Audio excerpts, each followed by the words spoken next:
We're back now with Dr. Darien, taking a look at some of the questions that our viewers are asking. And here's one from Eliana H. She's asking, I get extreme eczema, flare-ups this time of year. What can I do to ease the itching? Yeah, this is very common. The number one thing you want to do is make sure that it's eczema. There are many other skin conditions that can look like eczema and can lead you down a path where you're treating something and you don't realize it's the wrong diagnosis. So how can you treat it? You want to keep it simple as possible. Getting moisturizers that don't have fragrance, looking for products that have things like ceramides and lipids in them that helps to protect your skin barrier, and then knowing your triggers. For example, certain fabrics, certain scents, and even certain foods like eggs, peanuts, dairy. Hot showers. Hot showers, those can trigger sometimes eczema flare-ups. So knowing your triggers, practicing prevention, and then of course making sure that it is eczema and you're treating the right thing. Your prescription for wellness. It's inspired by one of my patients yesterday. What do we do when we have a bad toothache? You might be asking, why is someone going to an emergency room with a toothache? You would be surprised. So today's prescription for wellness are on some basic things that we can do to help ourselves before we go into that doctor, hopefully the dentist before the ER.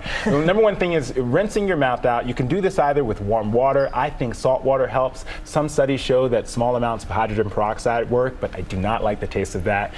So what you also can do is floss. It's really important to understand that food products between your teeth can increase your risk of worsening pain and infection. Flossing is not just good when you have a toothache, but also just regularly, at least once a day. And then considering pain medications like Tylenol or ibuprofen. And of course, talking to a provider if you need some stronger pain medication, if you notice increased swelling, redness, or discomfort, that might be an infection. And if you do have that discomfort while you're waiting, you can hold a cold compress to your face. That also helps to alleviate that inflammation. But again, seeking out a dentist is so important. Do not leave it untreated. I've seen many times how these things can progress to become something worse than they were. The ER, they must have been in a lot of pain. They were, and I think it's appropriate. And sometimes, unfortunately, it's the only thing that people have access to, so you got to be really aggressive in treating that pain. But again, it's all about prevention. Visiting that dentist at least once a year is so helpful to prevent cavities. And flossing every day. Flossing every day. It sounds so annoying, I know, but it is so helpful. And we'll even talk about it at some point, but it's even helpful for your heart.